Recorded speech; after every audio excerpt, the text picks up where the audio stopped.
হিমন্ত বিশ্ব শৰ্মাৰ অত্যাচাৰী শাসনৰ বাবে কংগ্ৰেছত যোগদান কৰিছে হাজাৰ হাজাৰ লোকে। বঙাইগাঁৱৰ বালাৰছৰ কংগ্ৰেছ কৰ্মী আৰু যোগদান সভা। সাংসদ ৰকিবুলৰ উপস্থিতিত 200 শতাধিকৰ কংগ্ৰেছত যোগদান।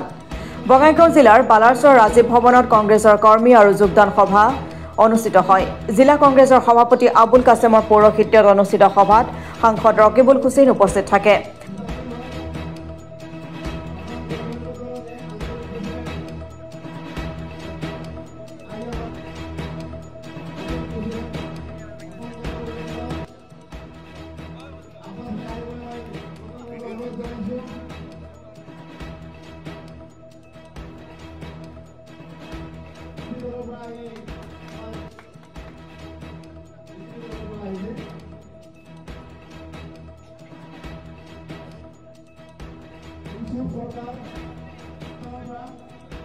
সাংসদ ৰকিবুল হুছেইন, বিধায়ক আব্দুল বাতিন খণ্ডকাৰ আৰু প্ৰদেশ কংগ্ৰেছৰ সম্পাদক নুৰুল ইছলামৰ উপস্থিতিত AIUDF অগপৰ পৰা প্ৰায় 200 শতাধিক কৰ্মী আনুষ্ঠানিকভাৱে কংগ্ৰেছত যোগদান কৰে।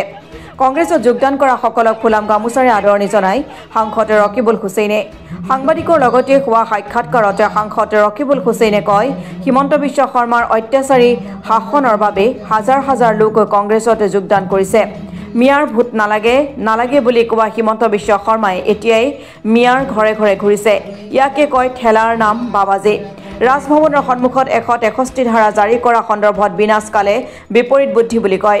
পুৰণা গাড়ীৰ ওপৰত 12 পৰা 18% GST সন্দৰ্ভতো গুৰুত্বপূৰ্ণ মন্তব্য আগবঢ়ায় সাংসদগৰাকীয়ে। আজি এতিয়া সিজন গ্ৰামলৈ আহিছোঁ। আব্দুল বাতিন খণ্ডকাৰৰ নেতৃত্বত আবুল কাছেম আমাৰ কংগ্ৰেছৰ জিলাৰ সভাপতি আৰু মই আমাৰ ব্লক কংগ্ৰেছৰ সভাপতিৰ নেতৃত্বত আপোনালোকে দেখিছে BJP, AGP, UDF যিসকল লোকে জন্মলগ্নৰ পৰা UDF কৰিছে, AGP বহুত দিনৰ পৰা কৰিছে, AGPৰ বিধায়কৰ ইলেকশ্যন এজেণ্ট পৰ্যন্ত কেইবাবাৰো আছে, BJP বহু কষ্ট কৰি ইয়াত কৰিছে। সেই লোকসকলে আজি হিমন্ত বিশ্ব শৰ্মাৰ অত্যাচাৰত অতিষ্ঠ হৈ আজি কংগ্ৰেছ দলত হাজাৰ হাজাৰ লোক আহি অংশগ্ৰহণ কৰিছে।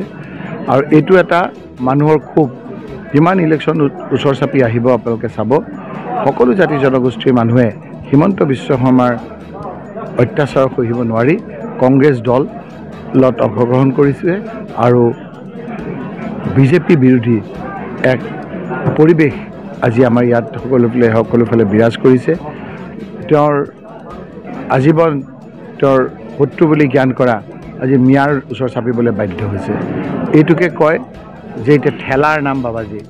অসমৰ মানুহে যি ঠেলা দিছে সেই ঠেলাত গৈ এতিয়া মিয়াৰ ওচৰলৈ গৈ তেওঁ হস্তাংগ প্ৰণাম কৰি এতিয়া মিয়াৰ ভোট লগা হৈছে তেওঁক। গতিকে এইটো হ'ল বিনাশকালে বিপৰীত বুদ্ধি। তেওঁ এতিয়া ইকুল সিকুল এৰুৱাই বিয়াকুল হৈ ঘূৰি ফুৰিছে। এইটো হ'ল বিনাশকালে বিপৰীত বুদ্ধি। যেতিয়া আপোনাৰ বিনাশ হয় এনেধৰণৰ কামবিলাক কৰে। আজি আপোনালোকে তেওঁ আমাৰ এবাৰ কিমান কিলোমিটাৰ ক'লে আপুনি? ৰাইজে তেওঁক 110 কিলোমিটাৰ বিৰুদ্ধত আহিব নিদিব। তেওঁৰ অত্যাচাৰ শাসকক আপুনি নিৰ্বাচনৰ সময়ত তেওঁক ৰাইজে তেওঁৰ এই কোলা মেকুৰীকেইটা লৈ, তেওঁ ব্লেক কেট লৈ, তেওঁ হোৱাইট কেট লৈ, তেওঁ পুলিচ লৈ থকাৰ বাহিৰে তেওঁক ওচৰ চাপিব নিদিব। কাৰণ তেওঁ বহুত মানুহক জ্বলাইছে। তেওঁক আপোনাৰ বিভিন্ন মানুহক আজি ভয় ভীতি খুৱাইছে। গতিকে তেওঁৰ মানুহে এনেদৰে আমি গণতান্ত্ৰিক প্ৰক্ৰিয়াৰ আন্দোলনত তেওঁ যিদৰে বাধা দিবলৈ বিচাৰিছে এইটো অগণতান্ত্ৰিক। গতিকে যেতিয়া বিপদ হয়, যেতিয়া মানুহৰ বেয়া দিন আহে তেতিয়া এনেধৰণৰ কাম কাজ আৰম্ভ হয়। মানে ৰাইজে ভালকৈ বুজি পোৱা নাই, এইটো ধাৰটো নহয়, অকল সুদ, ইণ্টাৰেষ্ট সৰ্বনাশ কৰি পেলাইছে। মানে এনে হিমন্ত বিশ্ব শৰ্মাই ভালকৈ বুজি পাইছে যে তেওঁ আৰু অহাবাৰ হ'ব নোৱাৰে। গতিকে পিছৰবাৰ যিজন মুখ্যমন্ত্ৰী হয় বা চৰকাৰ হয় তেওঁ যাতে অসমখন ভালকৈ চলাব নোৱাৰে এনেধৰণৰ এটা ব্যৱস্থা কৰি যাব বিচাৰিছে। আৰু নহ'লে 25 কোটি টকাৰে, লোকৰ টকাৰে, ৰাইজৰ বন্ধকত দি মডগ্ৰেজ ৰাখি তেওঁ 25 কোটি টকাৰে কোনোবাই পেণ্ডেল কৰিব নেকি কওকচোন? এই অভাৱৰ দিনত পেণ্ডেল কৰি যদি ৰাইজে এনেদৰে ৰাইজৰ পইচাৰে তেওঁ বিলাসিতা কৰিছে, এই কথাৰ উত্তৰ ৰাইজে দিব।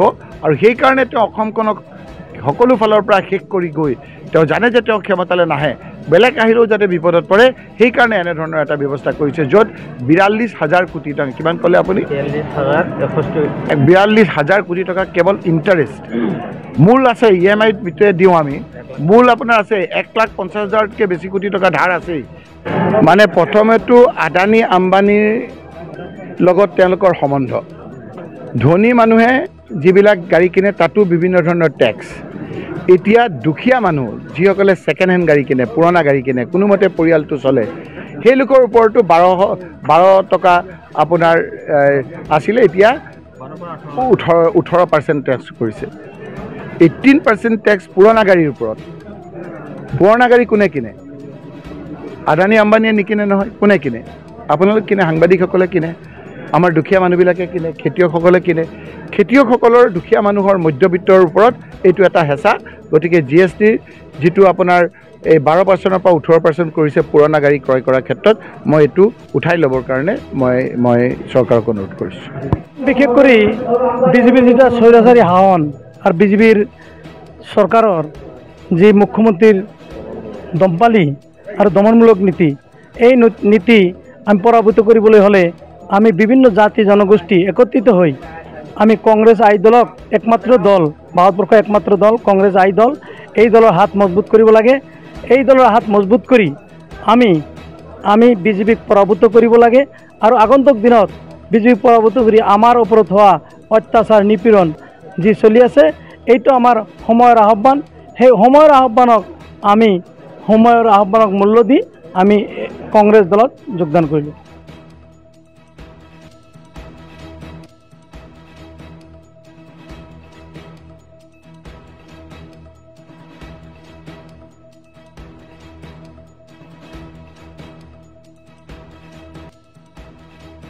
মণিপুৰৰ পৰা আব্দুল সুবাহান আলীৰ ৰিপৰ্ট, অসম টুডে।